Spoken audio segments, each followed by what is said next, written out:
O sudário de Turim, para muita gente, é uma relíquia sagrada. Para outros, não passa da fraude mais engenhosa que já existiu.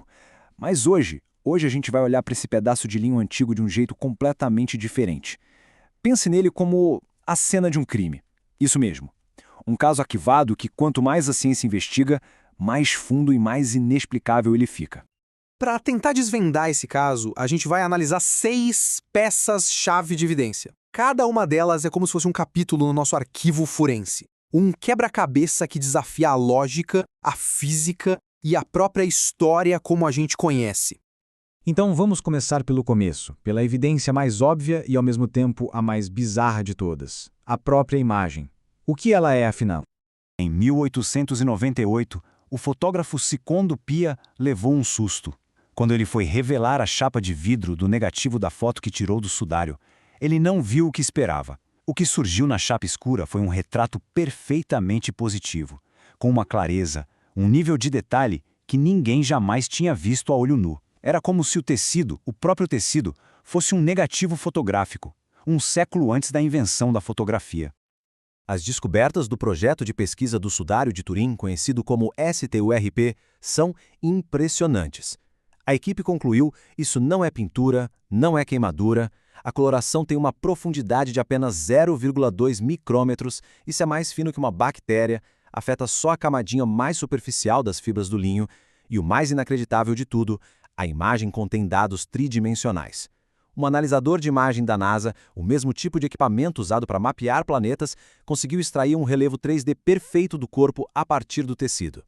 E é aí que a gente chega na pergunta fundamental da física. Se não foi um artista, se não foi fogo, que tipo de processo, que tipo de energia poderia imprimir uma imagem com essas características impossíveis?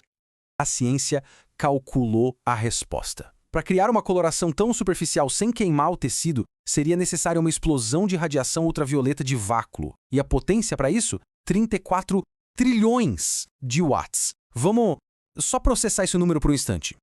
Para a gente ter uma ideia do que isso significa, essa potência é maior que a de todas as usinas de energia do planeta somadas e liberada num flash de luz que dura bilionésimos de segundo. A questão é a seguinte: para replicar a imagem do sudário, seria preciso uma tecnologia que não existia na Idade Média e, francamente, que a gente não domina nem hoje. Nenhum processo conhecido, seja natural ou artificial, consegue produzir esse resultado.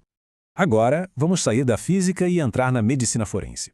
Vamos analisar os detalhes anatômicos que estão codificados nesse tecido, e eles contam uma história com uma precisão clínica assustadora.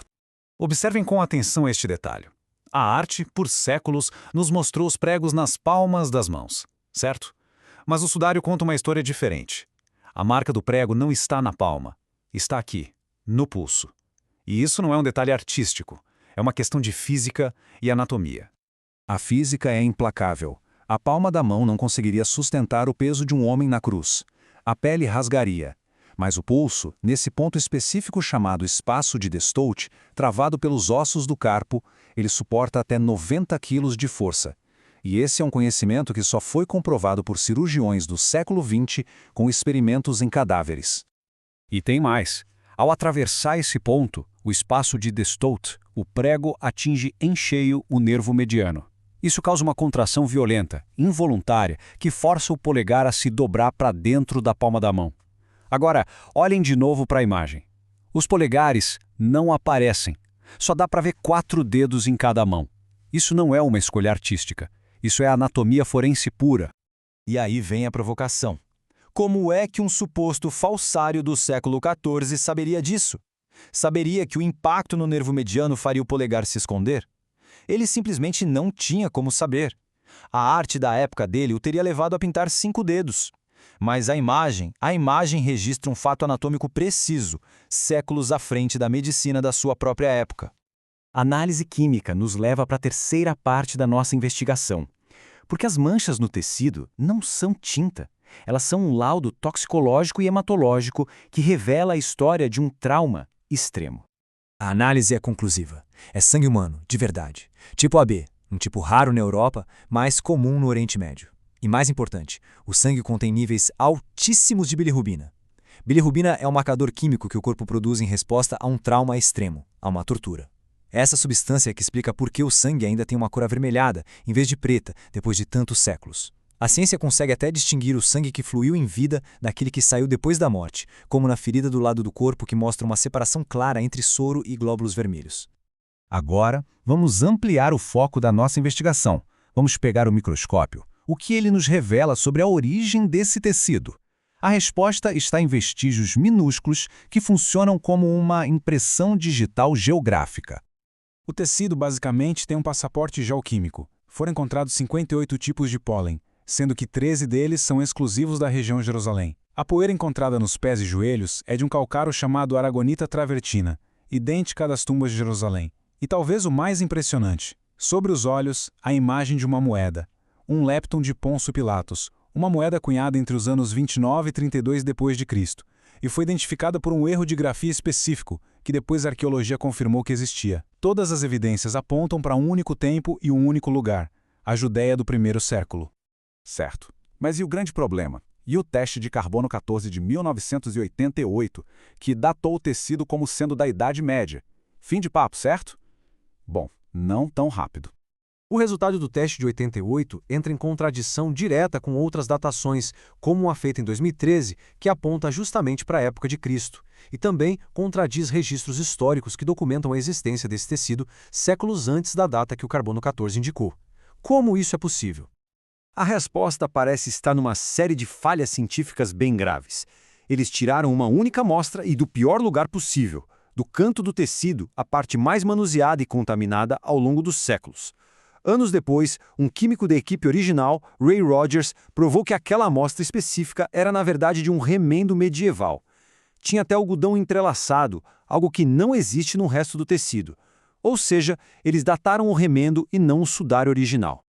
E isso nos leva ao último e talvez mais profundo mistério de todos. Se um corpo real, ensanguentado, foi mesmo envolto nesse pano, como ele saiu? É aqui que a lógica simplesmente se quebra. As crostas de sangue estão perfeitas, intactas, sem um único borrão. Isso significa que não houve movimento mecânico. O corpo não foi puxado, não foi arrastado, o pano não foi desenrolado. A imagem, como a gente viu, é uma projeção vertical perfeita, sem as distorções que um corpo enrolado criaria, e não há qualquer sinal de decomposição, o que indica que o corpo saiu de lá em menos de 72 horas. E antes da gente fechar o caso, vamos pensar em probabilidade. Qual a chance de todas essas feridas específicas, os açoites romanos, a coroa de espinhos, a lança, os pregos nos pulsos, as pernas não quebradas, pertencerem a qualquer outra pessoa crucificada na história que não seja a figura histórica de Jesus de Nazaré? A ciência calculou essa probabilidade. O resultado é 1 em 200 bilhões.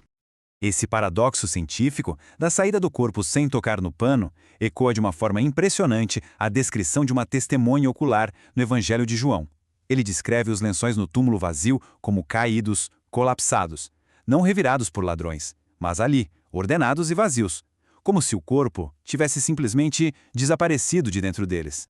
E isso nos deixa com a pergunta final. O que exige um salto de fé maior? Acreditar no evento da ressurreição, que segundo algumas teorias físicas poderia ter liberado aquela explosão de energia que falamos no começo, ou acreditar em um gênio anônimo da Idade Média, um falsário que de alguma forma dominava neurologia, botânica de Jerusalém e física quântica e que criou uma obra tão perfeita que a nossa tecnologia do século XXI ainda não consegue decifrar para depois simplesmente desaparecer da história? O sudário não dá respostas fáceis, mas ele nos força a fazer as perguntas mais difíceis.